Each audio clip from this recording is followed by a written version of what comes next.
Hello everyone, this is Muskan Jain and welcome back to your favourite channel Magnet Brains, जो आपको provide करता है quality education, वो भी फ्री ऑफ कॉस्ट। जी हाँ, यहाँ पर अवेलेबल है क्लास 6 से लेकर 12 तक हर क्लास के हर सब्जेक्ट के कंप्लीट कोर्स वीडियोस, वो भी एकदम फ्री। जी हाँ, क्वालिटी एजुकेशन, वो भी फ्री ऑफ कॉस्ट। भाई इससे ज़्यादा आपको और क्या ही चाहिए। चलिए इसी अच्छी बात के साथ शुरुआत करते हैं बायोमोलिक्यूल्स चैप्टर के एक नए टॉपिक की, जो हम पढ़ रहे हैं। इस चैप्टर के अंदर आप पढ़ रहे हो क्या? बायोलॉजी का केमिस्ट्री के साथ संगम। और इस संगम में आज आपको क्या पढ़ना है? आज आपको जानना है about the proteins, polysaccharides and nucleic acids. कि भाई प्रोटीन्स, पॉलीसैकेराइड्स और न्यूक्लिक एसिड्स के केमिकल कंपोजिशंस क्या है, क्या इनके स्ट्रक्चर्स हैं और क्या आपको इनके बारे में जानना है। ठीक है, चलो पढ़ना स्टार्ट करें क्या? देखो आज तक क्या होता था, किसी टॉपिक के, किसी प्रोसेस के अंदर कहीं पर आपको इन जनरल पता चल गया कि भाई प्रोटीन ये होता है, प्रोटीन इस तरह से बनता है, प्रोटीन्स होते हैं हमारे फूड में, हमारे लिए प्रोटीन इंपॉर्टेंट होता है, हमारे लिए पॉलीसैकेराइड्स इंपॉर्टेंट होते हैं, न्यूक्लिक एसिड हमारा जेनेटिक मटेरियल जो है उसके अंदर होता है। ये सारी चीज़ें हमने सुनी है, लेकिन हमने कभी स्पेसिफिकली नहीं पढ़ा कि प्रोटीन क्या होता है और पॉलीसैकेराइड्स क्या होते हैं, न्यूक्लिक एसिड क्या होते हैं, किस तरह से बनते हैं, क्या इनका कंपोजिशन है। ठीक है, हमने कभी इन चीज़ों को स्पेसिफिकली आज तक पढ़ा ही नहीं है। बस इसीलिए इस चैप्टर को डिज़ाइन किया गया है स्पेशली आपको इन बायोमोलिक्यूल्स के बारे में पढ़ाने के लिए। ठीक है, इससे पहले वाले लेक्चर में मैं आपको बता चुकी हूँ कि बायोमोलिक्यूल्स जो हैं उनको हमने दो टाइप में डिवाइड किया है। क्यों? क्योंकि रेंज बहुत ज़्यादा थी, राइट। जिनका मॉलिक्यूलर वेट 1000 डाल्टन से लेस था उन्हें हमने रखा था बायो माइक्रो मॉलिक्यूल्स में। और सेकेंड कैटेगरी जिनका वेट 10,000 डाल्टन से भी ज्यादा था, मतलब इतनी ज्यादा वेरी करने वाली जो इनकी रेंज थी, 1000 से लेस और 10,000 से मोर, तो इन्हें हमने रखा था 10,000 टू मोर अबव वाली, हमने इस कैटेगरी को रखा था बायो मैक्रो मॉलिक्यूल्स में। अब देखो मैक्रो मॉलिक्यूल्स के कई सारे हमारे पास ऑप्शंस थे, जिनमें से ऑर्गेनिक की अगर हम बात करें तो सिर्फ 4 ही थे। ठीक है, सिर्फ 4 ही थे, ये सब हमने पढ़ा हुआ था। अब उनमें से आपको दिख रहे हैं यहाँ पर कुछ चीजें जिनके बारे में आज आप पढ़ने वाले हो। चलो स्टार्ट कर देते हैं पढ़ना। सबसे पहले पढ़ेंगे अबाउट द प्रोटीन्स, की प्रोटीन्स क्या है, इनका स्ट्रक्चर कैसा है, कैसे ये बनते हैं और किस तरह से इनका आगे आपको केमिकल कंपोजिशन और किस तरह से इनका स्ट्रक्चर जो है वो दिखेगा, जो कि आप आगे पूरी की पूरी बायोलॉजी में पढ़ोगे। ठीक है, पूरी बायोलॉजी में पढ़ोगे, इस क्लास में भी पढ़ोगे और अगली क्लासेस में भी पढ़ोगे, राइट। चलो स्टार्ट करते हैं पढ़ना, पहले प्रोटीन्स को, then polysaccharide, then nucleic acids. Okay, चलो चलो चलो स्टार्ट करें। चलिए भाई, मेरे हथियार तो रेडी हैं, क्या आप लोग रेडी हो? सी, प्रोटीन्स क्या होते हैं? प्रोटीन्स होते हैं पॉलीपेप्टाइड्स।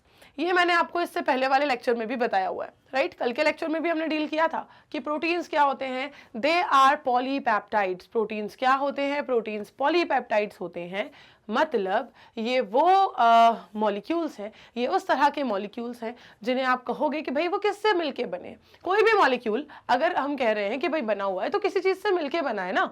ये किससे मिलके बना है? प्रोटीन्स बने हैं बहुत सारे छोटे छोटे छोटे छोटे यूनिट से मिलके, और वो सारी छोटी छोटी यूनिट्स क्या हैं? वो सारी छोटी छोटी यूनिट्स हैं अमाइनो एसिड्स, जिनके बारे में कल हमने पढ़ा था, राइट। आज भी पढ़ना है आपको क्योंकि आप प्रोटीन पढ़ रहे हो, तो प्रोटीन में तो अमाइनो एसिड का रोल है ही ना, राइट। चलो, तो अगर आपको कल का लेक्चर याद है, अगर आपको उससे पहले वाला चैप्टर का इंट्रोडक्शन भी याद है, अगर आप आज के लेक्चर को भी समझ पा रहे हो और आपको पढ़ने में मजा आ रहा है, तो भाई अकेले अकेले कब तक पढ़ोगे? हाँ, सेशन को शेयर कर दो जल्दी से और बुला लो अपने बाकी के दोस्तों को भी कि भाई कहाँ सो रहे हो, देखो ये एक नया चैप्टर स्टार्ट हो गया है।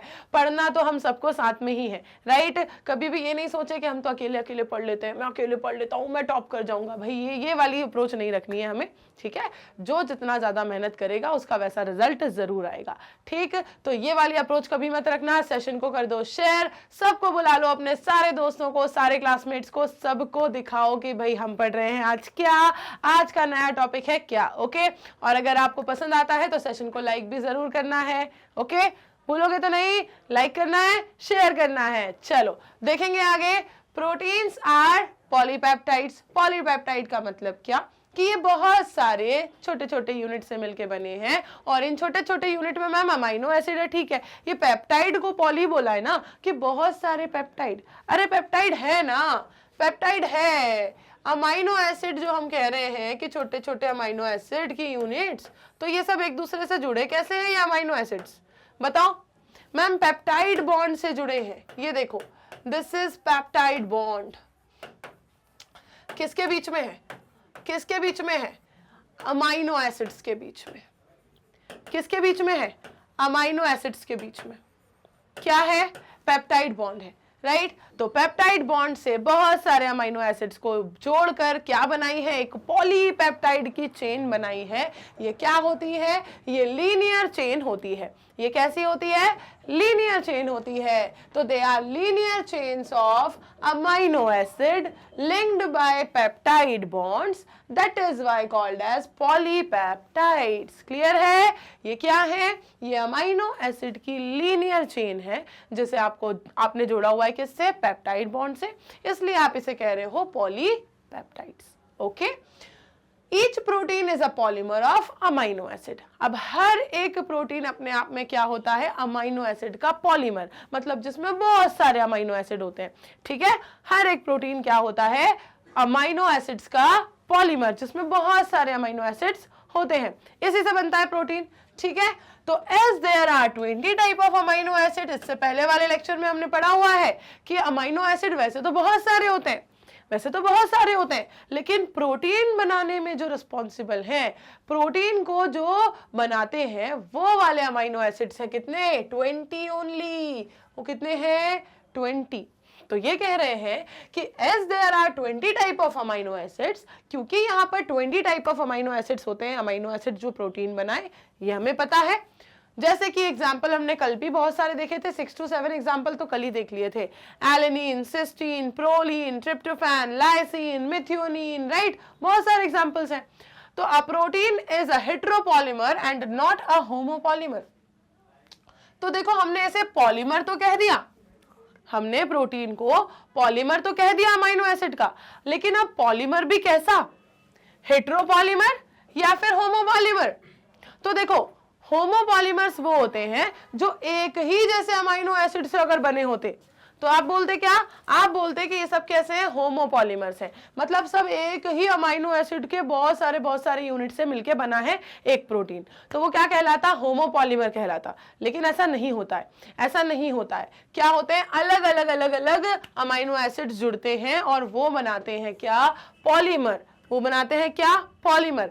इसलिए आप इसे बोलते हो हेटेरोपॉलीमर, मतलब जिसमें अलग अलग अमाइनो एसिड्स जुड़कर, बहुत सारे अमाइनो एसिड्स जुड़कर किसके थ्रू, पेप्टाइड बॉन्ड के थ्रू बनाते हैं क्या, एक लीनियर चेन, और बन जाते हैं क्या, पॉलीपेप्टाइड्स, मतलब प्रोटीन्स, और कहलाते हैं क्या, हेटेरोपॉलीमर ऑफ अमाइनो एसिड्स। क्या कहलाएगा ये protein, heteropolymer of amino acids. बताओ ये जो हमने अभी तक पढ़ा, आपको यहां पर कोई दिक्कत है, बताओ जल्दी से। जो हमने अभी तक पढ़ा, क्या इतने में कोई दिक्कत है किसी को कि प्रोटीन्स कैसे हैं, पॉलीपेप्टाइड्स होते हैं, और क्या लीनियर चेन होते हैं, और क्या लिंक होते हैं किससे, पेप्टाइड बॉन्ड से, और क्या बात है कि ये जो प्रोटीन है इसे आप क्या कह सकते हो, अमाइनो एसिड का पॉलीमर कह सकते हो। इसे आप क्या कह सकते हो, अमाइनो एसिड का पॉलीमर कह सकते हो। अब आप कह रहे हो कि भाई ये पॉलीमर है ना, आप क्या कह रहे हो कि ये पॉलीमर है, तो पॉलीमर हेटेरोपॉलीमर भी हो सकता है, होमोपॉलीमर भी हो सकता है, लेकिन होमोपॉलीमर होने के लिए केस क्या चाहिए कि सारे same to same amino acid से बना होना चाहिए, लेकिन ऐसा नहीं है, अलग अलग अमाइनो एसिड से ये बनता है। इसलिए अब आप लोग अगर सोचो कि मैम सेम टू की तरह अलग अलग बोलेंगी तो फिर वो थोड़ा ज्यादा फनी हो जाएगा, ठीक है। तो ये अलग अलग अमाइनो एसिड से मिलकर बनता है, इसलिए आप इसे कहते हो क्या, heteropolymer of amino acids. Okay, चलो आगे बढ़ जाएं। A homopolymer has only one type of monomer repeating in n number of times। जो homopolymer होगा उसका मतलब वही होगा कि उसमें सिर्फ एक ही मोनोमर है और उसको आपने n number of times repeat कर दिया, homopolymer वो कहलाता है। लेकिन यहाँ पर ऐसा केस नहीं है। This information about the amino acid content is important as later in your nutrition lessons ये जो इंफॉर्मेशन आपको मिल रही है ना यहाँ पर कि प्रोटीन क्या है, पॉलीपेप्टाइड है और हेटेरोपॉलीमर है अमीनो एसिड्स का, ये इंफॉर्मेशन आपके लिए इंपॉर्टेंट है क्योंकि आगे आपके जो न्यूट्रिशन लेसन्स आएंगे, you will learn that certain amino acids are essential for our health and they have to be supplied through our diet. आप ये जानोगे कि कुछ अमीनो एसिड्स हमारी हेल्थ के लिए बहुत ज़्यादा इंपॉर्टेंट होते हैं और ये हम अपनी डाइट के थ्रू भी लेने होते हैं, ठीक है, ये हमें अपनी डाइट के थ्रू भी लेने होते हैं, अपनी डाइट में भी इन्हें लेना होता है। तो hence dietary proteins are the source of essential amino acids. तो डाइटरी प्रोटीन्स जो होते हैं वो इन एसेंशियल अमीनो एसिड्स के सोर्स होते हैं। हमें ये एसेंशियल अमीनो एसिड डाइट में कहाँ से मिलते हैं, किस तरह के फूड से मिलते हैं, वो मिलते हैं हमें इन डाइटरी प्रोटीन से। तो therefore amino acids can be essential और नॉन एसेंशियल। मतलब अब आपको ये समझ आया कि मैम हमने अभी तक देखा कि प्रोटीन जो होता है वो हेटेरोपॉलीमर है, प्रोटीन जो है वो पॉलीपेप्टाइड है, प्रोटीन जो है वो क्या है, पॉलीमर ऑफ अमीनो एसिड है, और क्या होता है, अमीनो एसिड की उसमें लीनियर चेन होती है, जुड़े होते हैं पेप्टाइड बॉन्ड से, ठीक है। हमने देखा कि जो पॉलीमर हम कह रहे हैं ये हेटेरो भी हो सकता था, होमो भी हो सकता था, वैसे ही हम यहाँ कह रहे हैं, लेकिन है यहाँ इस केस में कैसा है, पॉलीमर कैसे हो सकते हैं, दो टाइप के, ये बोला मैंने। अब इस केस में कैसे है, वो हेटेरो है, ठीक है। अब उन्होंने कहा कि भाई ये जो आप कह रहे हो कि अमीनो एसिड आपके लिए एसेंशियल भी होते हैं, तो इस बेसिस पर आप अमीनो एसिड को दो टाइप के डिवाइड कर सकते हो। इस बेसिस पर आप अमीनो एसिड को दो टाइप में डिवाइड कर सकते हो, एसेंशियल अमीनो एसिड और नॉन एसेंशियल अमीनो एसिड, है ना, दो टाइप में डिवाइड कर सकते हो, एसेंशियल अमीनो एसिड और नॉन एसेंशियल अमीनो एसिड। तो जो एसेंशियल अमीनो एसिड्स हैं वो और नॉन एसेंशियल अमीनो एसिड्स हैं, उनमें से आपको यहाँ पर एसेंशियल के बारे में बताया कि जो आपके लिए बहुत ज़्यादा इंपॉर्टेंट होते हैं, जिनको आपकी बॉडी को क्या होती है, बहुत ज़्यादा जिनकी रिक्वायरमेंट होती है, जो आपको लेना ही होता है। आप उन्हें कैसे लेते हो, आप उन्हें लेते हो अपनी डाइट के थ्रू। डाइट में वो आपको कैसे मिलते हैं, डाइट में वो आपको मिलते हैं डाइटरी प्रोटीन से, ठीक है। तो the latter are those which our body can make, ठीक है। और जो दूसरे बच रहे हैं अब वो कौन से हैं, नॉन एसेंशियल वाले, वो जो हमारी बॉडी खुद बना सकती है, उसको रिक्वायरमेंट नहीं है कि आप उसे खाने के साथ लाके दो, कहीं से भी लाके दो, मुझे तो चाहिए क्योंकि मैं तो बना ही नहीं सकती, ऐसा नहीं है। ये कौन से वाले हैं जो बच रहे हैं, ये वो है जो हमारी बॉडी खुद बना सकती है। तो while we get essential amino acids through our diet और फूड, तो एसेंशियल को हमें अपने डाइट और फूड से लेना होता है। इसका मतलब ये नहीं है कि बाकी यूजफुल नहीं है, बाकी भी यूजफुल है, लेकिन वो हमारी बॉडी खुद बना सकती है, उसे हमें कहीं से लेने की जरूरत नहीं पड़ेगी, वो हमारी बॉडी अंदर ही बना लेगी। लेकिन जो बॉडी नहीं बना पाएगी उन्हें आपको अपनी डाइट से लेना पड़ेगा, ठीक है, समझ आई बात। तो देखो एसेंशियल अमीनो एसिड्स हुए वो जो आपको लेने पड़ रहे हैं, है ना, जो आपको लेने पड़ रहे हैं, जो आपके लिए लेना महत्वपूर्ण है, तो दे आर महत्वपूर्ण मतलब एसेंशियल, और जिन्हें आपको लेना डाइट में महत्वपूर्ण नहीं है, क्यों, क्योंकि वो बॉडी खुद बना लेगी, उसकी कोई दिक्कत नहीं है, उससे आपको कोई डिफिशियंसी नहीं होने वाली, वो बॉडी खुद बना लेगी, तो दे आर नॉन एसेंशियल, है ना, वो आपके लिए लेना डाइट में बिल्कुल भी जरूरी नहीं है क्योंकि वो बॉडी खुद बना सकती है। सिंपल है बात। देखो मैं क्यों इस बात को इतना अच्छे से समझा रही हूँ। क्या होता है, स्टूडेंट को लगता है कि मैम नॉन एसेंशियल का मतलब इसकी हमें जरूरत नहीं है, इसकी हमारी बॉडी में कोई रोल नहीं है और ये फालतू है। अरे ऐसा नहीं है। देखो एसेंशियल का मतलब है कि जिसे आपको अपनी डाइट में लेना पड़े, तो दोज वंस आर एसेंशियल, और जिन्हें आपको अपनी डाइट में नहीं लेना पड़ेगा, क्यों, क्योंकि बॉडी खुद बना लेगी बॉडी के अंदर ही, इसलिए they are non essential. Okay clear. चलो नेक्स्ट है that proteins carry out many functions in living organisms। Proteins जो होते हैं वो लिविंग ऑर्गेनिज्म में कई सारे फंक्शंस को करते हैं। ओके प्रोटीन्स लिविंग ऑर्गेनिज्म में कई सारे फंक्शंस को करवाते हैं। some transport nutrients across cell membrane and some fight infectious organism, some are hormones, some are enzymes etc। मतलब प्रोटीन्स जो होते हैं वो कई सारे फंक्शन करते हैं लिविंग ऑर्गेनिजम्स में। कुछ ट्रांसपोर्ट करते हैं न्यूट्रिएंट्स को अक्रॉस द सेल मेम्ब्रेन, है ना, प्रोटीन्स के कई सारे फंक्शन है। हमने देखा है कि प्लाज्मा मेम्ब्रेन में प्रोटीन्स ही होते हैं जो एक चैनल बना लेते हैं, जिसके थ्रू क्या होता है, मटेरियल्स, वो मटेरियल ट्रांसपोर्ट हो जाते हैं जिनको जो कैसे हैं, जो नॉर्मली डायरेक्टली सेल मेम्ब्रेन से ट्रांसफर नहीं हो सकते। क्यों? क्योंकि हमारी सेल मेम्ब्रेन कैसी है, सेमी परमिएबल है।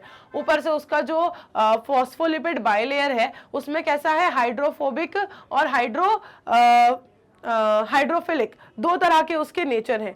अब क्या होता है ना कि जिस मॉलिक्यूल को अगर क्या है, अगर आपको ट्रांसपोर्ट करवाना है तो वो लिपिड बाइलेयर के थ्रू अगर ट्रांसपोर्ट ना हो सके उसके नेचर की वजह से, तो उसको एक चैनल प्रोवाइड करने का काम कौन करता है, उसको चैनल प्रोवाइड करने का काम करता है बीच में जो प्रोटीन है। ठीक है, जो प्रोटीन बीच में होता है जो कि बिल्कुल कंप्लीटली एम्बेडेड होता है फॉस्फोलिपिड बाइलेयर में, वो क्या बना देता है, एक पैसेज बना देता है कि भाई इसके थ्रू मटेरियल्स क्या हो जाए, ट्रांसपोर्ट हो जाए। तो वही लिखा हुआ है। ये क्या करते हैं, ये लिविंग ऑर्गेनिजम्स में कई सारे इंपॉर्टेंट फंक्शंस को करवाते हैं। कुछ जो है वो सेल मेम्ब्रेन के अक्रॉस न्यूट्रिएंट्स को ट्रांसपोर्ट करवाते हैं। सम फाइट इन्फेक्शियस ऑर्गेनिजम्स, कुछ इन्फेक्शियस ऑर्गेनिजम्स से लड़ते हैं हमारे लिए, ताकि हम क्या बच कर सके, उनसे रेजिस्टेंस प्रोवाइड कर देते हैं हमारी बॉडी को, हम उन सारे ऑर्गेनिज्म से बच सके, हम उनसे होने वाले इन्फेक्शन से बच सके, उनसे लड़ते हैं। Some are enzymes and some are hormones. कुछ प्रोटीन्स एंजाइम्स हैं, कुछ प्रोटीन्स हॉर्मोन्स भी हैं। तो कुछ प्रोटीन बनके कुछ प्रोटीन एंजाइम बनके हमारी हेल्प करते हैं और कुछ हार्मोन बनके हमारी हेल्प करते हैं। तो इस तरह से ये बहुत सारे फंक्शंस ऐसे करते हैं जिससे ये हमारी बॉडी के लिए इम्पोर्टेंट बन जाते हैं। और साथ ही collagen is the most abundant protein in animal world, and ribulose biphosphate carboxylase oxygenase, which is abbreviated as, देखो जिसका एब्रीविएशन क्या है, ये देखो राइब्यूलोज बाइफॉस्फेट, कर रही हूं हाईलाइट, देखो ribulose biphosphate carboxylase oxygenase ribosco is the most abundant protein in the whole of the biosphere. पूरे के पूरे बायोस्फेयर में, मतलब आप समझ रहे हो कितनी बड़ी बात है, पूरे बायोस्फेयर की बात कर रहे हैं वो, पूरे बायोस्फेयर में सबसे ज्यादा अबंडेंट जो प्रोटीन है वो कौन सा है, it is ribulose biphosphate carboxylase oxygenase Rubisco. क्या है ये, collagen is the most abundant protein in animal world. Animal world का सबसे ज्यादा अबंडेंट प्रोटीन कौन सा, कोलेजन। देखो ये क्या है, ये इंपॉर्टेंट फैक्ट है। अब इनसे क्वेश्चन आ जाते हैं, है ना, इनसे क्वेश्चन आ जाते हैं। अब तक तो आप लोग इतना समझ ही गए होंगे मुझसे पढ़ते पढ़ते कि मैडम जिस चीज को इतना ज्यादा सुंदर बनाती हैं मतलब वो जरूरी है, राइट। तो यहाँ पर हम बात कर रहे हैं किसकी, यहाँ पर हम बात कर रहे हैं कोलेजन और रुबिस्को की। कोलेजन क्या है, मोस्ट अबंडेंट प्रोटीन है किसमें, एनिमल वर्ल्ड में।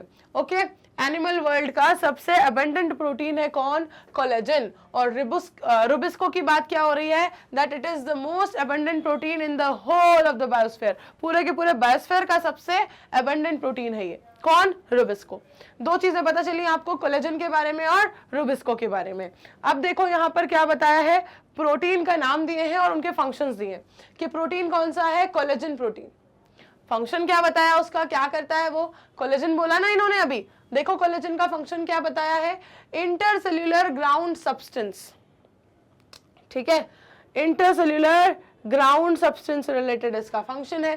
ट्रिप्सिन की अगर हम बात करें तो ये क्या है, एंजाइम है। ठीक है, एंजाइमेटिक एक्शन को करता है। इंसुलिन है, हार्मोन है। ठीक है, एंटीबॉडी फाइट्स इन्फेक्शियस एजेंट्स। और रिसेप्टर की अगर हम बात करें तो ये क्या करते हैं, सेंसरी रिसेप्शंस, जो सेंसर्स होते हैं वहां से उनको क्या करते हैं, सेंसरी सिग्नल्स को रिसीव करते हैं, जैसे कि स्मेल का, टेस्ट का, हार्मोन का, इन सारे सिग्नल्स को ये क्या करते हैं, रिसीव करके ट्रांसपोर्ट करवाते हैं। GLUT4, this is what, it enables glucose transport in the cells. ये सेल्स में ग्लूकोज ट्रांसपोर्ट को करवाता है। ओके, चलो तो ये दो इंपॉर्टेंट फैक्टर और ये टेबल एक बार जरा देख लो तो जल्दी से, फटाफट से, ये दोनों इंपॉर्टेंट फैक्टर और ये टेबल, इसको देख लो जल्दी से, फिर बढ़ते हैं आगे।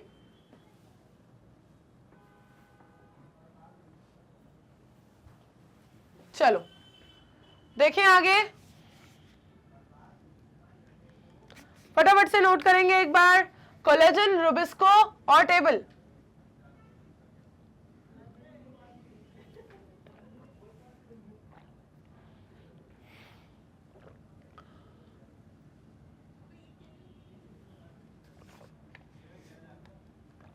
चलो डन, देखें आगे। चलो स्टार्ट करते हैं। आगे बढ़ गए, अरे आगे बढ़ गए, क्लियर तो किया ही नहीं। हाँ भाई, प्रोटीन्स की कहानी समझ आई सभी को? ये बताओ एक बार ये बताओ, प्रोटीन्स की कहानी सबको समझ आ गई क्या? आगे बढ़े पॉलीसेकेराइड की दुनिया में। हाँ, पॉलीसेकेराइड की दुनिया में कदम रखने से पहले ये बताओ, प्रोटीन्स की कहानी समझ आई या नहीं? जल्दी बताओ।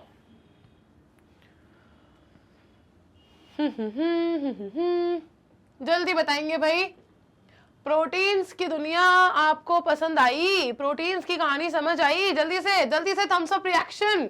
इंतजार किसका करते हो? जल्दी से थम्स अप रिएक्शन चाहिए मुझे अगर आपको प्रोटीन्स की दुनिया समझ आ गई है, अमाइनो एसिड का कॉन्सेप्ट समझ आ गया है, जो कि बहुत छोटा सा था। अगर आपको प्रोटीन समझ आ गए तो फिर स्टार्ट करते हैं हम पॉलीसेकेराइड को। ठीक है, आपको पता ही है flow, proteins then polysaccharides and then nucleic acids. Okay, चलो फटाफट से बताओ प्रोटीन्स पॉलीसेकेराइड्स के स्टार्ट करते हैं। भाई कितनी देर करते हो यार, जल्दी से कमेंट करो, कितना टाइम लगाते हो? चलो देखें पॉलीसेकेराइड्स। चलो पॉलीसेकेराइड्स क्या है ये सेकेराइड? हाँ, द एसिड इनसोल्यूबल पैलेट, ये फिर आ गया। मतलब पहले दिन से जब से बायोमोलिक्यूल चैप्टर स्टार्ट किया है, वो एसिड इनसोल्यूबल फ्रैक्शन और एसिड सोल्यूबल फ्रैक्शन, उस दो फ्रैक्शन से ही सब कुछ चल रहा है ना? उन दो फ्रैक्शन से ही सब कुछ चल रहा है। देखो क्या कहा कि जो एसिड इनसोल्यूबल पैलेट था, एसिड इनसोल्यूबल पैलेट जो था, also has polysaccharides which is carbohydrates as another class of macromolecules। ठीक है, किसकी बात कर रहे हैं हम? एसिड इनसोल्यूबल पैलेट की बात कर रहे हैं। इट ऑल्सो हैज पॉलीसेकेराइड्स मतलब carbohydrates as another class of macromolecules and polysaccharides are long chain of sugars. अब ये पॉलीसेकेराइड्स होते क्या हैं? ठीक, जैसे आपने प्रोटीन के बारे में देखा कि मैम ये तो पॉलीपेप्टाइड्स होते हैं और लीनियर चेन होती है, बहुत सारे अमीनो एसिड्स होते हैं। तो यहाँ पे क्या है? They are the long chains of sugars. Polysaccharides क्या होते हैं? ये काफी लॉन्ग चेन्स होती हैं, किसकी? शुगर्स की। मतलब इसमें बहुत सारे शुगर्स की चेन है, ये है ना, बहुत सारे शुगर्स की चेन है। कौन से शुगर यार? वो जो अपन घर पे खाते हैं, वो एक एक दाने को जोड़ के चेन बना दी, पॉलीसेकेराइड बन गया। सोचो जरा, ऐसी बायो होती तो क्या होता? सोच के देखो जरा, अगर ऐसी बायो होती तो क्या ही होता। वो जो शक्कर खाते हो आप, ठीक है, उन्होंने बोला ना, क्या बोला उन्होंने बोला भाई लॉन्ग चेन ऑफ शुगर। जोड़ दो सारी चेन को, एक एक शक्कर के दाने का जो क्यूब होता है ना, क्यूब जैसा होता है वो, ठीक है, तो उसको क्या कर लो, एक एक शक्कर का दाना जो है उसको रख दो और सबको जोड़ के एक चेन बना दो और क्या बन जाएगा? पॉलीसेकेराइड। ठीक है, तो मतलब आइडिया कितना अच्छा है। सोचो जरा, कभी आपका मन करे कि बायो का प्रोजेक्ट बनाना है तो आप बोलो जाके कि मैम मैं बनाता हूँ प्रोजेक्ट या मैं बनाती हूँ प्रोजेक्ट। क्या बनाओगे बेटा? हम बनाएंगे मैम पॉलीसेकेराइड। टीचर इम्प्रेस, अरे पॉलीसेकेराइड बना के लाने वाला है। आप क्या करो, शक्कर के दाने जोड़ के ले जाओ, ये देखिए ma'am long chain of sugars, this is polysaccharide. हाँ, कितना अच्छा आइडिया है, कितना अच्छा आइडिया है ना। कौन कौन बनाने वाला है ये मॉडल, ये बताओ? कौन कौन ये मॉडल बनाने वाला है स्कूल में, ये बताओ? हाँ, प्रैक्टिकल में मॉडल तो बनवाते होंगे आपसे भी। हाँ, आपसे भी बनवाते होंगे, हमसे तो बहुत बनवाए भाई। प्रैक्टिकल्स के साथ हमें प्रोजेक्ट दिए जाते थे, उसके भी मार्क्स होते थे। फिर प्रोजेक्ट में आपको कभी 3D मॉडल बनाना है, कभी चार्ट बनाना है, कभी आपको वर्किंग मॉडल जो है उसका सिर्फ उसका रिप्रेजेंटेशन देना इन अ फाइल। अलग अलग तरह के टास्क दिए जाते थे। तो कौन कौन पॉलीसेकेराइड बना के जाने वाला है बताओ? ऐसे फेविकॉल से चिपका के लेके जाना सारे शक्कर के दाने, बोलना ma'am it is long chain of sugar, तो मैंने बनाया है पॉलीसेकेराइड। ठीक है, चलो उसके बाद क्या होगा उसके लिए मैं रिस्पॉन्सिबल नहीं हूं, मैंने बस आइडिया दिया। ठीक है, चलो polysaccharides are long chain of sugars, ये होते हैं लॉन्ग चेन ऑफ शुगर्स। अब कितने लंबे, इस बात की भी कहीं कुछ व्याख्या तो की नहीं गई है इस पुराण में, तो आप क्या करना, जितना मर्जी आए उतने शक्कर के दाने चिपकाना। ओके, ठीक है, फेविकॉल से चिपका देना। बोल मैम पूछेंगे बेटा बॉन्डिंग कैसे हुई? फेविकॉल से। ठीक है, फेविकॉल से हुई है मैम। चलो, तो दे आर थ्रेड्स, ये क्या होते हैं? थ्रेड्स, लिटरली अ कॉटन थ्रेड। देख लो भाई, कॉटन के धागे से चिपकाना है। ठीक है, एक कॉटन का धागा लेना, ठीक है, एक कॉटन का धागा लेना, उस पे बहुत सारे शक्कर के दाने चिपका देना फेविकॉल से, बन गया आपका पॉलीसैकेराइड। यस, क्या तो नया प्रोजेक्ट का आइडिया निकला है। हाँ, एक कॉटन के धागे पे शक्कर के दाने चिपका के लेके जाना, ठीक है, हो गया आपका काम। और क्या बोला उन्होंने? उन्होंने कहा कि polysaccharides are long chain of sugars, they are threads, और ये होते हैं थ्रेड, बिल्कुल जैसे कि कॉटन का thread, containing different monosaccharides as building blocks, जिसमें होते हैं बहुत सारे different monosaccharides as their building blocks. तो हमने भी तो लगाए ना बहुत सारे मोनोसैकेराइड्स, ठीक है, छोटे छोटे मोनोसैकेराइड लगाए ना हमने शक्कर के दाने, बन गया हमारा भी पॉलीसैकेराइड, ठीक है, बिल्कुल exactly like a cotton thread, बिल्कुल प्रॉपर तरीके से, ठीक है, long chain of sugar. Okay, then for example हमारे पॉलीसैकेराइड के अलावा भी इनके पास कुछ एग्जाम्पल हैं। देखो कौन से example? Cellulose is a polymeric polysaccharide. Cellulose जो होती है ना, प्लांट सेल वॉल जिसकी बनी होती है सेल्यूलोज की, वही सेल्यूलोज जो है वो भी क्या है? पॉलीमरिक पॉलीसैकेराइड है। प्लांट्स का जो सेल वॉल होता है सेल्यूलोज का, उसके बारे में कह रहे हैं that it is also a polymeric polysaccharide consisting of only one type of monosaccharide, जो कि बना हुआ है सिर्फ एक ही तरह के मोनोसैकेराइड से। एक ही मोनोसैकेराइड को बहुत सारा उसको n number of times repeat कर दिया तो बन गया क्या? Polymeric polysaccharide. अभी देखा था ना हमने प्रोटीन के केस में, होमोपॉलीमर भी होता है मैम और हेटेरोपॉलीमर भी होता है। होमो के केस में क्या होगा? उसी को बार बार सेम अमीनो एसिड को बार बार रिपीट करके अगर बनाया होता तो, लेकिन ऐसा होता नहीं है, हेटेरोपॉलीमर होता है। तो यहाँ पर वो कह रहे हैं कि ये कैसा हो सकता है? ये एक ही तरह के मोनोसैकेराइड से मिलके बनाया हुआ पॉलीसैकेराइड भी हो सकता है, या फिर अलग अलग तरह के मोनोसैकेराइड से मिला के बनाया हुआ पॉलीसैकेराइड भी हो सकता है।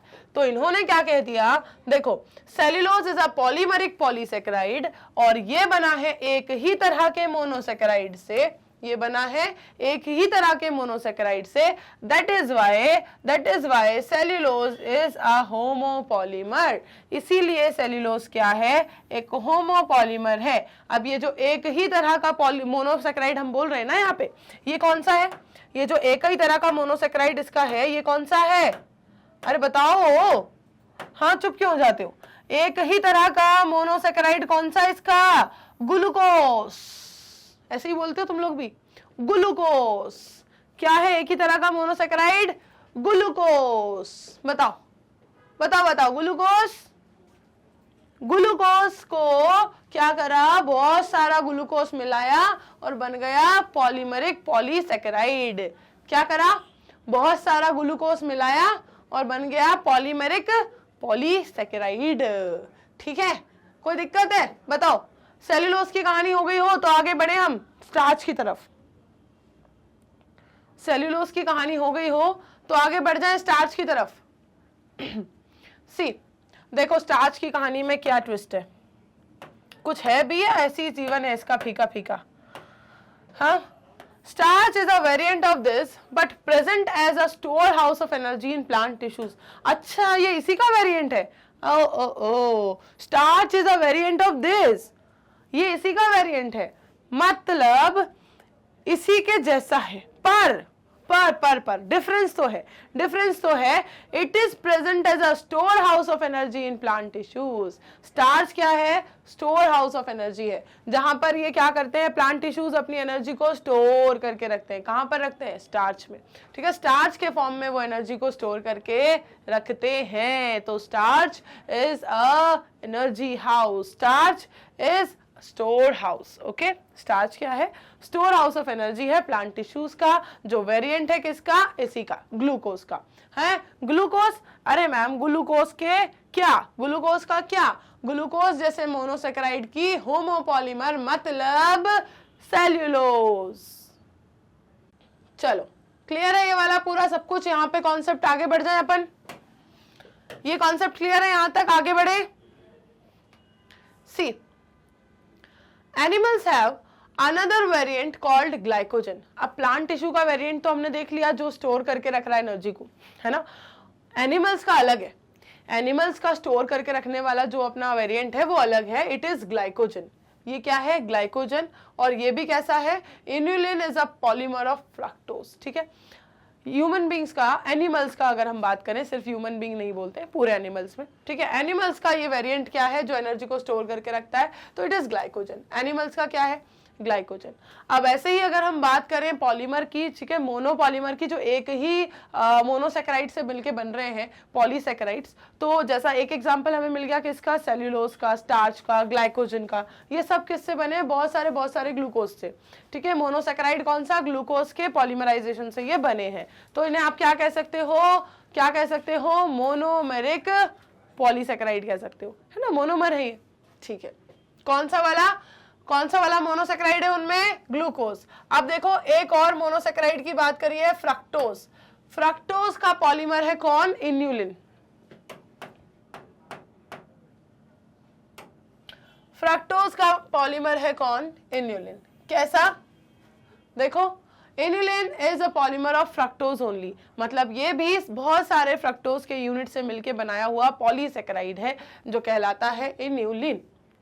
इन अ पॉलीसेकेराइड चेन से ग्लाइकोजन, किसी भी पॉलीसेकेराइड चेन में, जैसे कि अगर हम कहें ग्लाइकोजन में, तो the right end is called as the reducing end and the left end is called as the non reducing end. जो इसका राइट एंड है वो इसका रिड्यूसिंग एंड कहलाता है, और जो इसका लेफ्ट एंड है वो इसका नॉन रिड्यूसिंग एंड कहलाता है, ठीक है। राइट एंड इसका रिड्यूसिंग एंड कहलाता है, और जो इसका लेफ्ट एंड है ये इसका नॉन रिड्यूसिंग एंड कहलाता है, ठीक है। राइट वाला रिड्यूसिंग, लेफ्ट वाला नॉन रिड्यूसिंग एंड कहलाता है। अब इसका मतलब क्या है, और इसके अलावा और क्या क्या पाया जा रहा है इसके स्ट्रक्चर में, it has branches as shown in the form of a cartoon, ठीक है। इसकी बहुत सारी ब्रांचेस होती हैं। Starch forms helical secondary structures, और जो स्टार्च है वो क्या बनाता है, हेलिकल सेकेंडरी स्ट्रक्चर्स को बनाता है, ओके। स्टार्च जो है वो क्या बनाता है, बिल्कुल हेलिकल सेकेंडरी स्ट्रक्चर्स को बनाता है। उससे क्या होता है, in fact starch can hold, okay, iodine molecules in the helical portion. The starch I2 is blue in color. Cellulose does not contain complex helices and hence cannot hold iodine. ठीक है, यहाँ पर अगर हम बात करें तो स्टार्च जो है वो आयोडीन मॉलिक्यूल को क्या कर सकता है, होल्ड कर सकता है हेलिकल पोर्शन में। अब इसकी वजह से इसका कलर कैसा हो जाता है, ब्लू हो जाता है। लेकिन सेल्यूलोज जिसके अंदर क्या है, कॉम्प्लेक्स हेलिसेस नहीं है, सेल्यूलोज के अंदर क्या नहीं है, कॉम्प्लेक्स हेलिसेस नहीं है, इसलिए ये आयोडीन को होल्ड नहीं कर पाता। स्टार्च का कलर यहाँ पर क्यों ब्लू हो जाता है, ये रीजन आपको मिल गया है, ठीक है। ये देखो यहाँ पर ये जो स्ट्रक्चर बताया हुआ है इसमें आपको देखो, यहाँ जो बात हुई थी ना स्ट्रक्चर की, कि इसकी ब्रांचेस किस तरह से होती हैं, एक होता है रिड्यूसिंग एंड और एक होता है नॉन रिड्यूसिंग एंड। तो ब्रांचेस किस तरह से उसकी निकलती हैं, रिड्यूसिंग एंड की और नॉन रिड्यूसिंग एंड की, ये ब्रांचेस यहाँ पर आपको बताई हुई हैं, ठीक है। ब्रांचेस किस तरह से निकलती हैं उसको यहाँ पर रिप्रेजेंट करके बताया। देखो देखो यहाँ पर ब्रांचेस जहाँ से अराइज हो रही है ना, तो वो किस तरह से अराइज हो रही है, ये देखो, ये नॉर्मल चेन चल रही है और उसमें ब्रांच अराइज हो रही है यहाँ पर, ये देखो, ये इसका एंड है, ये इसका एंड पोर्शन है। वो किस तरह से दिखता है वो बताया हुआ है यहाँ पर। एंड पोर्शन कैसा दिखता है, ठीक है, रिड्यूसिंग एंड और नॉन रिड्यूसिंग एंड, और ब्रांचेस कैसे इसमें अराइज होंगी वो भी बताया हुआ है। देख लो एक बार डायग्राम को जल्दी से,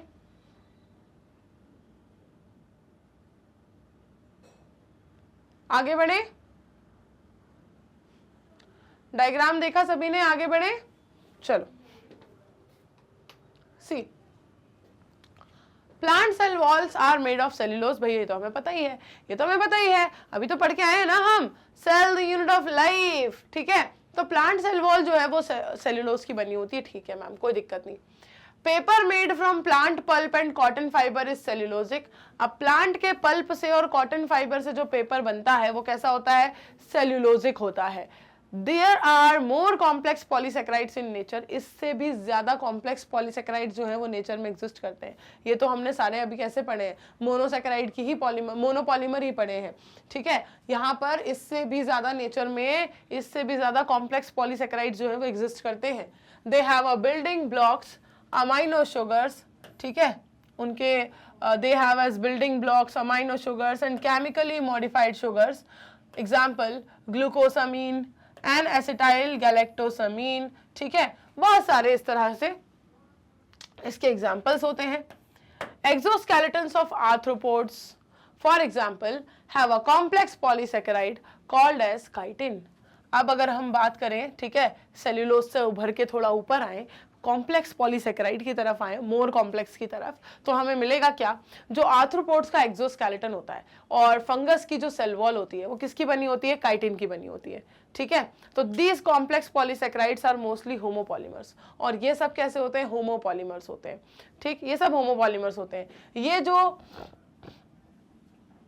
बात हो रही है यहाँ पर आर्थ्रोपोड्स के एक्सोस्केलेटन की, वो किसका बना होता है, वो कंप्लीट जो बना होता है किसका होता है, कॉम्प्लेक्स पॉलीसेकेराइड काइटिन का बना होता है पूरा एक्सोस्केलेटन। और बात होती है अगर काइटिन की कहाँ पर, सेल वॉल में, तो किसकी सेल वॉल में, फंगल सेल वॉल में, फंजाई की जो सेल वॉल होती है वो भी काइटिनस होती है।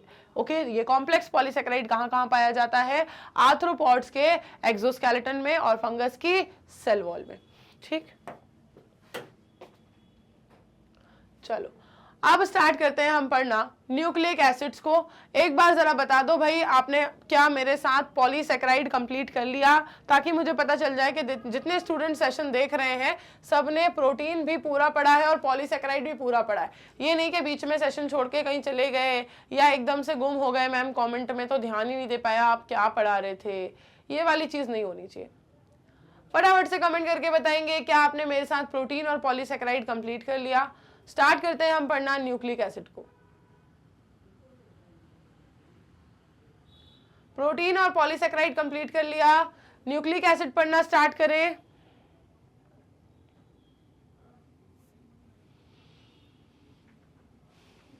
चलो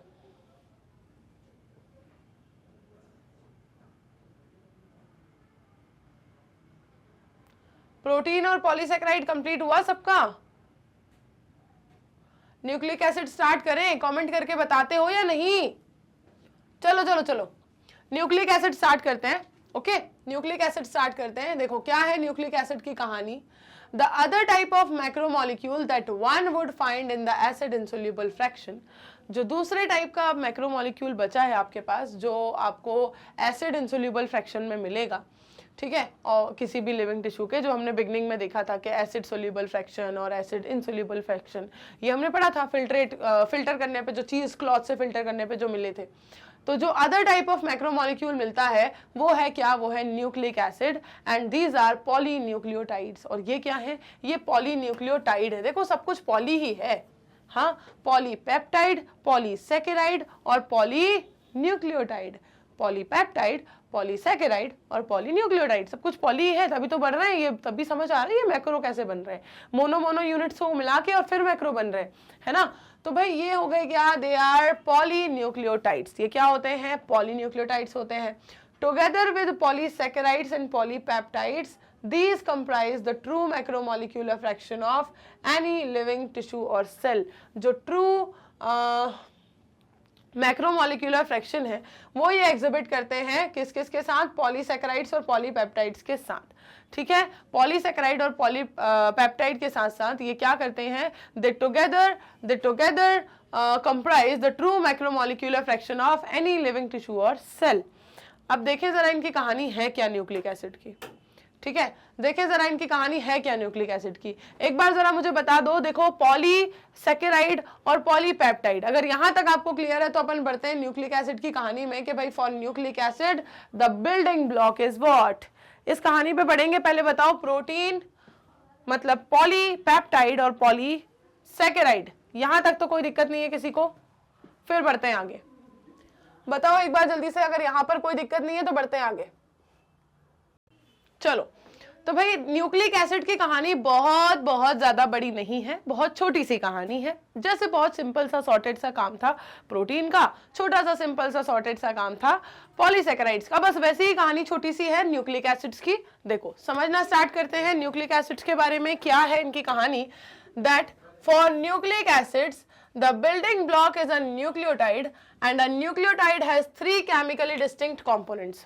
न्यूक्लिक एसिड के लिए जो बिल्डिंग ब्लॉक है, देखो बिल्डिंग ब्लॉक का मतलब क्या होता है, बिल्डिंग ब्लॉक का मतलब होता है मैडम पत्थर है, ये कौन सी बायो है? मैम वही तो, पत्थर। नहीं, पत्थर नहीं बोलते, एक काम करते हैं मैडम से बोल देते हैं ईंट। अब तो मैडम समझ ही जाएंगी, है ना, अब तो मैडम समझ ही जाएंगी। मैम हमने बोल दिया मैम बिल्डिंग ब्लॉक का मतलब होता है ब्रिक। अब तो मैडम समझ जाएंगी, अब तो समझना ही पड़ेगा, अब तो मजबूरी हो गई मेरी, क्योंकि गलती आप लोगों की नहीं है ना। आपको जूनियर क्लासेस से यही बताया जा रहा है कि building block of all the animals, what? Cell, right? Cell is the building block of all the animals. जैसे कि ठीक है, all the living organisms, animal भी क्यों कह रहे हैं अपन, all the living organisms, right? तो मैम एग्जाम्पल तो आप ही लोग हमें पढ़ाते आ रहे हो बचपन से, तो हमारी कोई गलती नहीं है। जो ब्रिक होती है, जैसे एक एक ईंट को जमा के प्रॉपर ऑर्गेनाइज करके पहले एक दीवार बनती है, फिर दूसरी दीवार बनती है, फिर तीसरी दीवार बनती है, और फिर 4 दीवारी से बन जाता है मैम एक पूरा का पूरा घर। तो वैसे ही जैसे एक दीवार को बनाने के लिए, पूरे के पूरे घर को बनाने के लिए, ठीक है, एक दीवार, 4 दीवारी से एक कमरा, फिर 4 दीवारी से दूसरा कमरा, फिर तीसरा कमरा, ऐसे करते करते करते मैम सेल से बनती है वॉल, वॉल से बनता है रूम, रूम से बनता है पूरा का पूरा घर। तो बस ऐसी ही कंडीशन है सेल की भी। सेल से बनता है टिश्यू, टिश्यू से बनता है ऑर्गन, ऑर्गन से बनता है ऑर्गन सिस्टम, ऑर्गन सिस्टम से बन जाता है ऑर्गेनिज्म। ऐसी कंडीशन है ना मैम, सेम ही तो है, आप ही लोगों ने तो पढ़ाया है। पत्थर, बिल्डिंग ब्लॉक मतलब क्या? बिल्डिंग ब्लॉक मतलब ईंट, राइट? तो ईंट की बात नहीं कर रहे हैं अपन यहाँ पर, अपन बात कर रहे हैं बिल्डिंग ब्लॉक की, ठीक है? काम की बातें क्या करो थोड़ा। देखो बिल्डिंग ब्लॉक क्या है यहाँ पर, building block is a nucleotide. कौन सा बिल्डिंग ब्लॉक? न्यूक्लिक एसिड का। मतलब न्यूक्लिक एसिड को बनाने वाली छोटी छोटी यूनिट्स क्या हैं? न्यूक्लिक एसिड को बनाने वाली छोटी छोटी यूनिट्स हैं न्यूक्लियोटाइड। सी, तो न्यूक्लिक एसिड के लिए बिल्डिंग ब्लॉक क्या हो गया? न्यूक्लियोटाइड हो गया। सिंपल है। तो अ nucleotide has 3 chemically distinct components. अरे रे रे रे, अब इसमें भी 3 अलग अलग कंपोनेंट्स, मतलब ईंट जो है वो भी कुछ अलग अलग कंपोनेंट से मिलके बनी है। हाँ यार, बात तो कुछ ऐसी लग रही है। देखो क्या मतलब हुआ इस बात का? इस बात का मतलब ये हुआ कि जो न्यूक्लियोटाइड है वो भी बना हुआ है 3 केमिकली डिस्टिंक्ट कंपोनेंट्स का। अब ये 3 कंपोनेंट्स कौन से हैं? One is a heterocyclic compound. जो एक कंपोनेंट है वो तो क्या है? Heterocyclic compound. और जो दूसरा है वो क्या है? Second is a monosaccharide. ये फिर से आ गया, मोनोसैकेराइड फिर से आ गया, ठीक है। And the third is a phosphoric acid और फॉस्फेट। और जो तीसरा है वो कोई फॉस्फोरिक एसिड या फॉस्फेट है। ओके, इस तरह से आपके पास कितनी हो गई? 3 कंपोनेंट्स हो गई। 3 केमिकली डिफरेंट कंपोनेंट से मिलके बना है क्या? न्यूक्लियोटाइड। और ऐसे बहुत सारे न्यूक्लियोटाइड से मिलके बना है क्या? न्यूक्लिक एसिड, ठीक है। तो for nucleic acid the building block is a nucleotide. Nucleic acid के लिए जो बिल्डिंग ब्लॉक है वो क्या है? न्यूक्लियोटाइड है। और न्यूक्लियोटाइड जो होता है उसमें होते हैं 3 केमिकली डिस्टिंक्ट कंपोनेंट्स। एक हो गया हेट्रोसाइक्लिक कंपाउंड, दूसरा हो गया क्या? मोनोसैकेराइड, तीसरा हो गया क्या? फॉस्फोरिक एसिड या फॉस्फेट। अब जरा दिमाग के घोड़े दौड़ाओ और आपको याद आएगा कि मैम कल हमने आपको ऐसा कुछ कुछ पढ़ा था, कल हमने न्यूक्लियोटाइड का स्ट्रक्चर देखा था। याद आ रहा है किसी को? किसी को याद आ रहा है कल हमने न्यूक्लियोटाइड का स्ट्रक्चर देखा था? किसी को याद आया क्या? हाँ आया। एक मैम आपने बताया था एक पेंटोज शुगर थी और उस पेंटोज शुगर से जुड़ा हुआ था क्या? उस पेंटोज शुगर से मैम जुड़ा हुआ था एक शुगर, ठीक है, एक शुगर मॉलिक्यूल जो आप कह रहे हो मोनोसैकेराइड। तो उसके अलावा मैम उससे जुड़ा हुआ था एक कोई साइक्लिक कुछ चेन सी दिख रही थी वो पेंटो वाली, और एक उसमें कुछ जुड़ा हुआ था कुछ ना कुछ वहां पर कोई बेस जुड़ा हुआ था, और साथ ही साथ उसमें जुड़ा हुआ था एक कोई फॉस्फेट मोइटी भी। हाँ, कोई एसिड बना था फिर उसके नाम में। कुछ तो याद आ रहा होगा, कुछ तो याद आ रहा होगा। कल हमने देखे थे कुछ स्ट्रक्चर्स, केमिकल स्ट्रक्चर्स देखे थे हमने कुछ, कि कैसे बनेंगे ये, किस तरह से दिखते हैं ये कंपाउंड्स। आपको न्यूक्लियोटाइड, न्यूक्लियोसाइड सबके देखे थे भाई, याद तो आया होगा, याद तो आया होगा। चलो देखते हैं आगे। The heterocyclic compound is nucleic acid.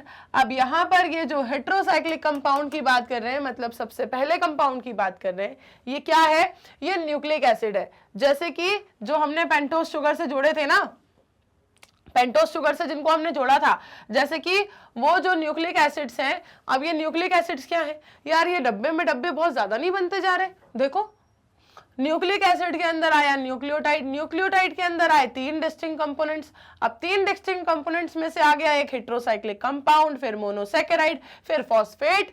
अब उसमें से आपसे कह रहे हैं कि जो ये हेट्रोसाइक्लिक कंपाउंड है ये क्या है न्यूक्लिक एसिड में, ये होता है नाइट्रोजनस बेस।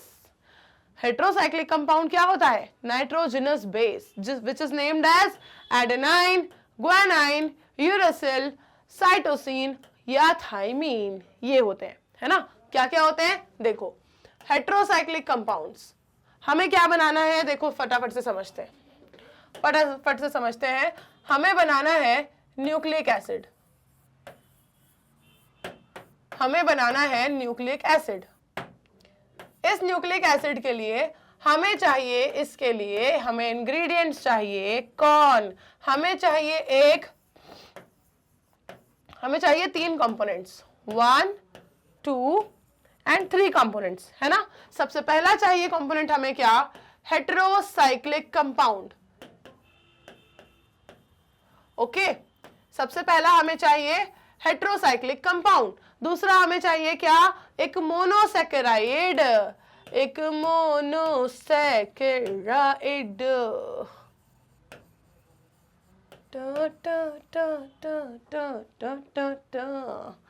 थर्ड हमें चाहिए फॉस्फोरिक एसिड, फॉस्फोरिक एसिड या जिसे आप कह सकते हो फॉस्फेट मोइटी, फॉस्फेट ग्रुप ऐसे बोलते हैं ना अपन, राइट।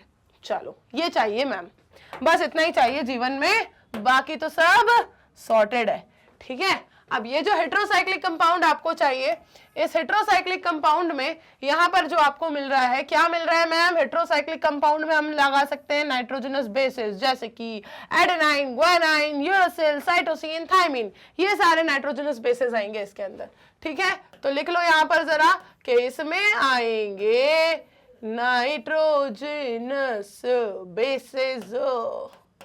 ओके, नाइट्रोजनस बेसिस कौन कौन से होते हैं बताओ जरा, कौन कौन से होते हैं मैम, लिखा ही तो है बोर्ड पे। आप भी ना इतने इजी इजी क्वेश्चंस पूछते हो, हाँ खुश हो जाते हैं हम लोग। एडेनाइन, ग्वानाइन और ईटीसी, ईटीसी लिखा ही तो है बोर्ड पे, ठीक है।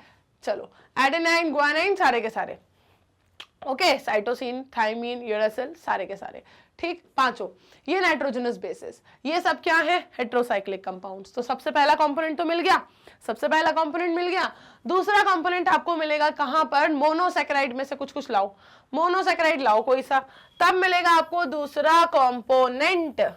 मोनोसैकेराइड लाओ कोई सा, तब मिलेगा आपको दूसरा कंपोनेंट, क्या बनाने के लिए, न्यूक्लिक एसिड बनाने के लिए, ठीक है। न्यूक्लिक एसिड बनाने के लिए आपको लाना पड़ेगा मोनोसैकेराइड, तब बनेगा उसका दूसरा कंपोनेंट। तो भाई adenine and guanine are substituted purines while the rest are substituted pyrimidines, ठीक है। इनमें से एडेनिन और ग्वानिन, देखो ये देखो भाई, ये इंपॉर्टेंट बात है, ये आगे तक पूरे 12th क्लास के बहुत सारे चैप्टर्स जो है इन सारे नॉलेज पे बेस्ड होते हैं।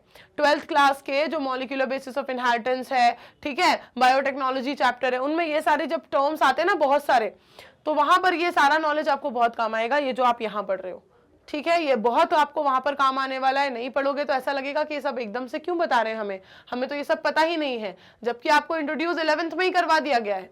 तो ध्यान देना है भाई, चीजों पे काम आएंगी ये आगे जाके आपको, ठीक है। एडेनाइन और ग्वानाइन ये दोनों आते हैं किसमें,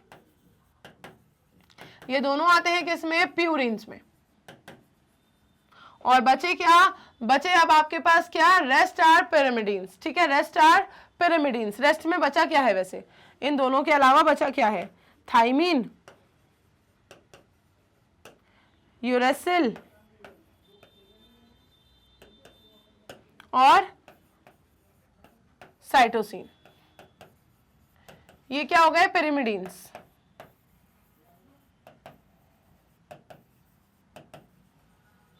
ठीक है, ये क्या हो गए, पिरिमिडीन्स हो गए। ओके, एडेनिन, ग्वानिन ये हो गए प्यूरिन्स, और थाइमीन, यूरासिल, साइटोसिन ये हो गए पिरिमिडीन्स, ठीक है। क्लियर है इतनी बात, चलो आगे बढ़े, क्लियर है इतनी बात। ये प्यूरिन्स और पिरिमिडीन्स में आते हैं सारे, क्या है ये वैसे, पांचों की अगर हम बात करें कंक्लूसिवली तो these are what, these are nitrogenous bases. पांचों की अगर बात करें तो these are what, these are nitrogenous basis.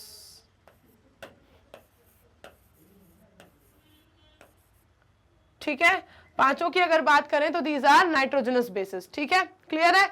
चलो बढ़े आगे, बताओ जल्दी जल्दी जल्दी जल्दी जल्दी आगे बढ़े। हाँ चलो भाई बढ़ते हैं बढ़ते हैं मैम। दूसरे कंपोनेंट ढूंढ के लाते हैं, कहाँ मिलेंगे कहाँ मिलेंगे, दूसरे कंपोनेंट कहाँ मिलेंगे। देखो the skeletal heterocyclic ring is called as purine and pyrimidine respectively. अब जो हेट्रोसाइक्लिक रिंग बनती है इनकी जो केमिकल स्ट्रक्चर में, जो कल हमने देखी थी, कल मैंने आपको बहुत सारे बताए थे यहाँ पर केमिकल स्ट्रक्चर्स के कैसे बनते हैं, है ना, कौन कौन सा कैसे बनता है, ये हमने कल देखा हुआ था।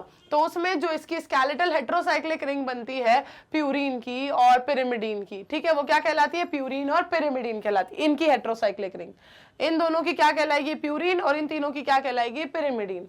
ठीक है, तो हेट्रोसाइक्लिक कंपाउंड्स तो हमें नाइट्रोजनस बेसिस देते हैं, जिसमें आता है क्या, जिसमें आते हैं क्या नाइट्रोजनस बेसिस में। अब देखो यहाँ पर आप एडेनिन ग्वानिन दो चीज लिखने की बजाय यहाँ लिख सकते हो आप प्यूरीन और पिरिमिडीन, और आपके सारे इंक्लूड हो जाएंगे, है ना, प्यूरीन्स एंड पिरिमिडीन्स, और सारे इंक्लूड हो जाएंगे, है ना, हो गए इंक्लूड। ये थोड़ा कुछ अजीब सा लग रहा है, रुको, प्यूरीन्स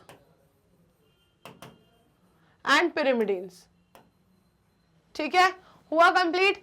अब बचा है क्या, मोनोसैकेराइड। अब कहानी चल रही है किसकी, मोनोसैकेराइड की। मैम दूसरा कंपोनेंट लाओ अब तो पकड़ के, अब तो दूसरा कंपोनेंट लाओ, बहुत देर हो गई पहले वाले पे, दूसरा कंपोनेंट लाते हैं पकड़ के, देखो देखो लाते हैं पकड़ के दूसरा component. The sugar found in polynucleotide is either ribose which is a monosaccharide, pentose और 2-डीऑक्सीराइबोज। ठीक है, शुगर जो होती है इनमें वो या तो राइबोज शुगर होती है या फिर डीऑक्सीराइबोज शुगर होती है। अब आप सबको याद होगा, आप सबको याद होगा कि राइबोज शुगर वाला ही क्या होता है, बताओ बताओ बताओ बताओ बताओ बताओ जल्दी से बताओ, जल्दी बताओ, राइबोज शुगर वाला क्या होता है, राइबोज शुगर वाला क्या होता है मैम, आरएनए होता है। क्यों, क्योंकि उसका फुल फॉर्म ही है राइबो न्यूक्लिक एसिड, जिसमें शुगर कौन सी है, राइबोज शुगर। और दूसरा वाला अगर हम बात करें डीऑक्सीराइबोज शुगर, जिसमें होती है डीऑक्सीराइबोज शुगर। ठीक है, डीऑक्सीराइबोज शुगर जिसमें होती है वो होता है क्या, डीएनए। ठीक है, डीऑक्सीराइबोज शुगर जिसमें होती है वो होता है क्या, डीएनए। राइबोज शुगर जिसमें होती है वो होता है क्या, आरएनए। तो मतलब ये शुगर जो हम बात कर रहे हैं ना पेंटोज शुगर की, ये दो हैं आपके पास, या तो राइबोज या फिर डीऑक्सीराइबोज। पेंटोज शुगर क्यों कह रहे हैं, क्योंकि कल मैंने इसका आपको स्ट्रक्चर बताया था भाई, पेंटागोनल इसका क्या है, अरेंजमेंट है, स्ट्रक्चर है, शेप है। ठीक, तो पेंटोज शुगर ये है कैसी स्ट्रक्चर। अगर सैकेराइड की बात हम करें तो इट इज अ मोनोसैकेराइड, और यही हमें चाहिए था, मोनोसैकेराइड हमें चाहिए था। तो अब अगर हम बात कर रहे हैं कि न्यूक्लियोटाइड्स में, पॉलीन्यूक्लियोटाइड्स में जो शुगर पाई जाएगी, ठीक है, जो शुगर पाई जाएगी वो या तो राइबोज होगी या फिर होगी क्या, डीऑक्सीराइबोज। या तो राइबोज होगी या फिर होगी क्या, डीऑक्सीराइबोज। तो अब इस राइबोज या डीऑक्सीराइबोज शुगर को यहां लिख लो, ये क्या है, मोनोसैकेराइड। ये ही होगी यहां पर, या तो राइबोज या फिर डीऑक्सीराइबोज।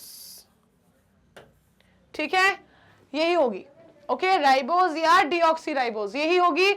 और अब बचा क्या, अब बचा मैम लास्ट वाला। ठीक है, अब बचा है लास्ट वाला। तो देखो ये राइबोज और डीऑक्सीराइबोज की कहानी क्लियर हो गई क्या आपको, बताओ क्लियर हो गई क्या। ये जो हमने यहां लिखा है, यहां पर भी ये चीज मेंशन्ड है, that a nucleic acid containing deoxyribose is called as deoxyribonucleic acid, मतलब डीएनए। उसे क्या कहते हैं, डीऑक्सीराइबोन्यूक्लिक एसिड, मतलब डीएनए कहते हैं। While that which contains ribose is called as ribonucleic acid, RNA. जिसके अंदर देखो, जिस न्यूक्लिक एसिड में अगर डीऑक्सीराइबोज शुगर है तो वो डीऑक्सीराइबोन्यूक्लिक एसिड कहलाता कहलाता है। ओवरऑल हम बना क्या रहे हैं, ध्यान देंगे, ओवरऑल हम न्यूक्लिक एसिड ही बना रहे हैं। तो जिसमें आपने राइबोस शुगर को लिया वो राइबो न्यूक्लिक एसिड बनेगा, मतलब RNA बनेगा, और जिसमें आपने डीऑक्सीराइबोस शुगर को लिया तो वो डीऑक्सीराइबो न्यूक्लिक एसिड बनेगा, मतलब DNA बनेगा। क्लियर हुआ? बताओ बताओ बताओ बताओ, क्लियर हुआ? जल्दी से बताइए, जल्दी से बताएंगे, क्लियर हुआ? क्लियर है? यहां पर फॉस्फेट कंपाउंड, ठीक है, यहां पे फॉस्फेट ग्रुप जुड़ता है इससे, फिर लास्ट में जो 3 कंपाउंड्स हमें चाहिए थे तो फॉस्फेट ग्रुप इसमें ऐड हो जाता है। ओके, फॉस्फेट ग्रुप भी इसमें ऐड हो जाता है और ये 3 कंपोनेंट्स इसके कंप्लीट हो जाते हैं। किसके? न्यूक्लिक एसिड के 3 कंपोनेंट्स कंप्लीट हुए, नाइट्रोजनस बेसेस इसमें जुड़े, प्यूरिन्स और पिरिमिडीन्स, और हुआ क्या, मोनोसेक्राइड आया। मोनोसेक्राइड में या तो राइबोज आएगी या डीऑक्सीराइबोज आएगी। अगर राइबोज शुगर आती है तो it is ribo nucleic acid, मतलब RNA, और अगर डीऑक्सीराइबोज शुगर आती है तो it is deoxyribo nucleic acid, मतलब DNA। ठीक है, क्लियर है इतनी बात? क्लियर है इतनी बात? बताओ जल्दी से एक बार, क्या न्यूक्लिक एसिड के केस में ये बातें आपको क्लियर हो गई हैं? एक बार बताओ जल्दी से, आगे बढ़ते हैं। थम्स अप रिएक्शन दे दें एक बार मुझे जल्दी से अगर आपको न्यूक्लिक एसिड के केस में ये बातें क्लियर है। बढ़ जाते हैं आगे, चलो जल्दी बताएंगे। न्यूक्लिक एसिड का कॉन्सेप्ट क्लियर है? यहां से आगे बढ़े।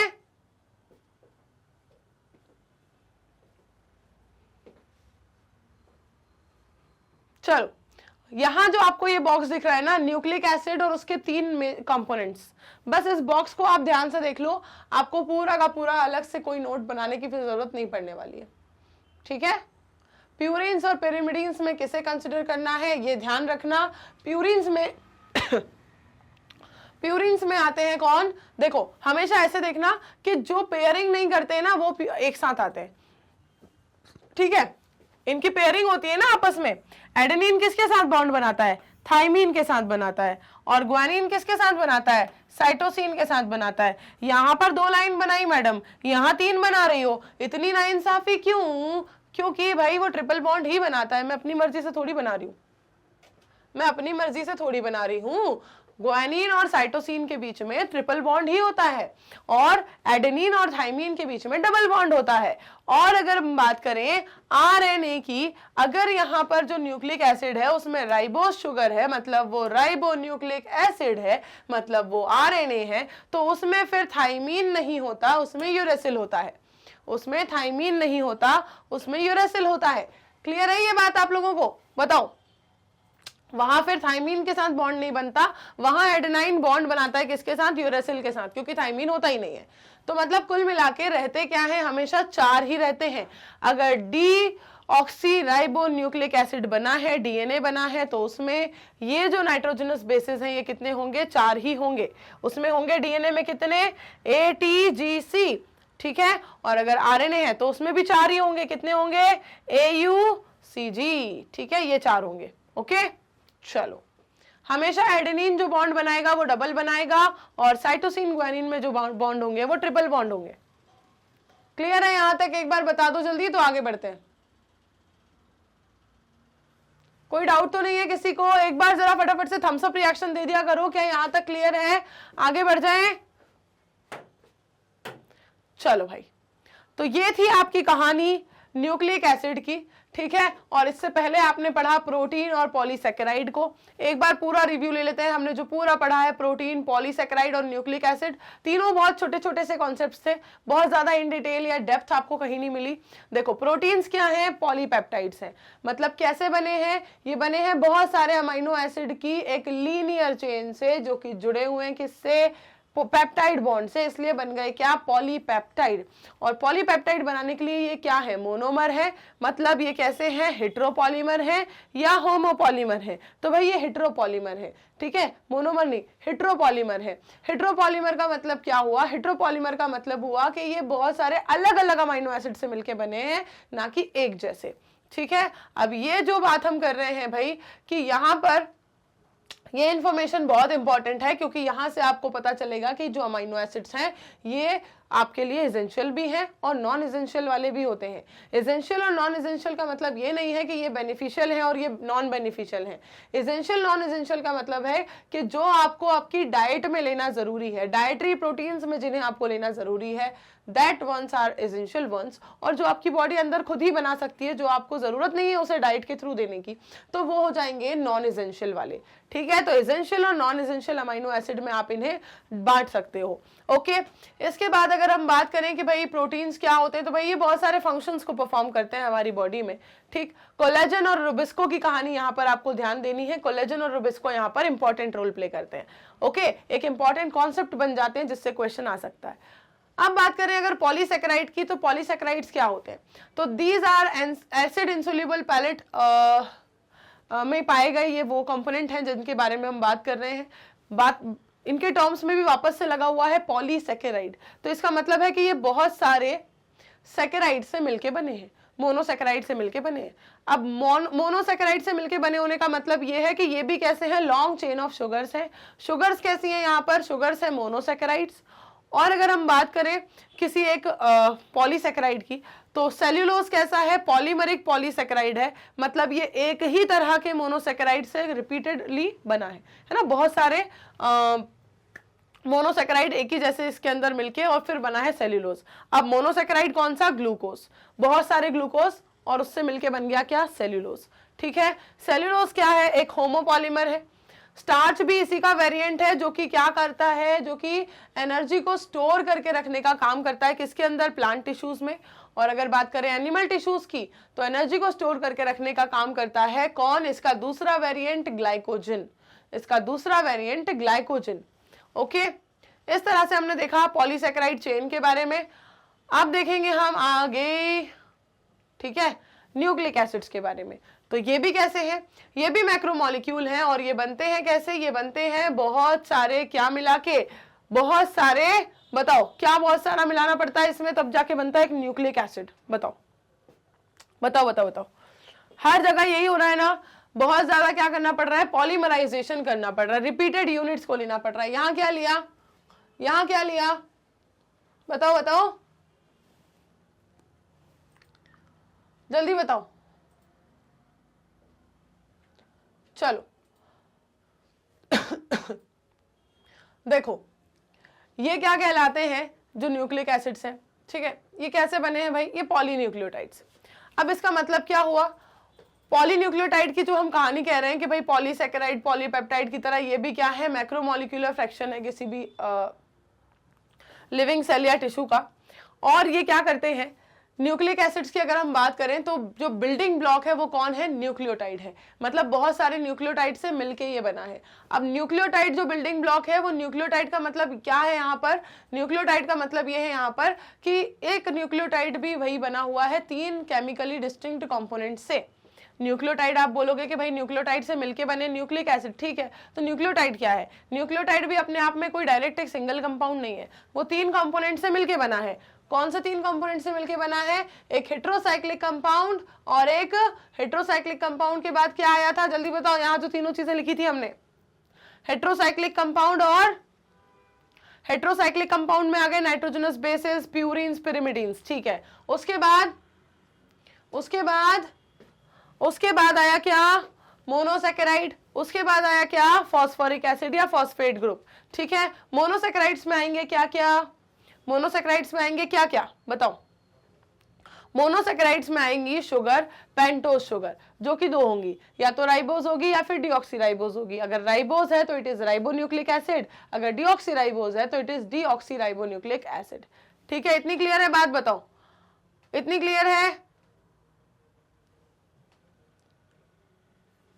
डन? बताओ बताओ बताओ। चलो भाई, प्रोटीन्स, पॉलीसेकेराइड्स और न्यूक्लिक एसिड तक की कहानी तो हमारी कंप्लीट हो चुकी है। अगर आपको यहाँ तक की कहानी में मजा आया है और आपको यहाँ तक की कहानी समझ आ गई है तो कहानी को खत्म किए बिना तो अब आपको पीछा छोड़ने हम देंगे नहीं, ठीक है। अब क्या करना है, अब आपको पढ़ना है इसी चैप्टर का नया लेक्चर जो मैं लेकर आऊंगी अगली क्लास में। तब तक आपको क्या करना है, तब तक आपको पुराना हिसाब चुकता करना है ना। पुराना हिसाब चुकता करने से मैडम का मतलब हमेशा होता है कि अगर आपने अभी तक कोई भी चैप्टर जो हम कंप्लीट कर चुके हैं उसका कोई भी पोर्शन अगर मिस आउट कर दिया है किसी भी रीजन से तो भाई फटाफट से जाके उसे देख लो, अभी भी वक्त है। ओके, और आपको पता है कि मैग्नेट ब्रेन्स आपको प्रोवाइड करता है कंप्लीटली फ्री एजुकेशन, वो भी क्वालिटी एजुकेशन। ओके, तो मतलब आपके पास सारे लेक्चर्स, पूरा का पूरा कोर्स जो है प्लेलिस्ट सेक्शन में आप जाओ, लाइव लेक्चर्स और रिकॉर्डेड लेक्चर्स की प्लेलिस्ट ढूंढो मुस्कान मैम की, आपको बायोलॉजी के वहां पर सारे चैप्टर्स जितने भी मैंने अभी तक कंप्लीट करा दिए सब मिल जाएंगे। प्लस लाइव लेक्चर्स में आपको जो लाइव सेशंस हमारे प्रैक्टिस सेशंस चल रहे हैं वो भी मिल जाएंगे। तो बस फटाफट से जाओ, प्लेलिस्ट ढूंढो और लेक्चर्स को देखो, ठीक है। और ये सारा कंटेंट आप सिर्फ चैनल पर ही नहीं, ऐप पर भी एक्सेस कर सकते हो या फिर यूज कर सकते हो वेबसाइट भी, विच इज www.magnetbrains.com। हर जगह आपको पूरा का पूरा फुल कोर्स कंटेंट अवेलेबल है, क्लास 6 से लेके क्लास 12 तक का, वो भी फ्री ऑफ कॉस्ट। ओके, तो चलिए मिलते हैं नेक्स्ट लेक्चर में, करेंगे इसी चैप्टर का एक और नया topic. Till then bye bye, take care everyone.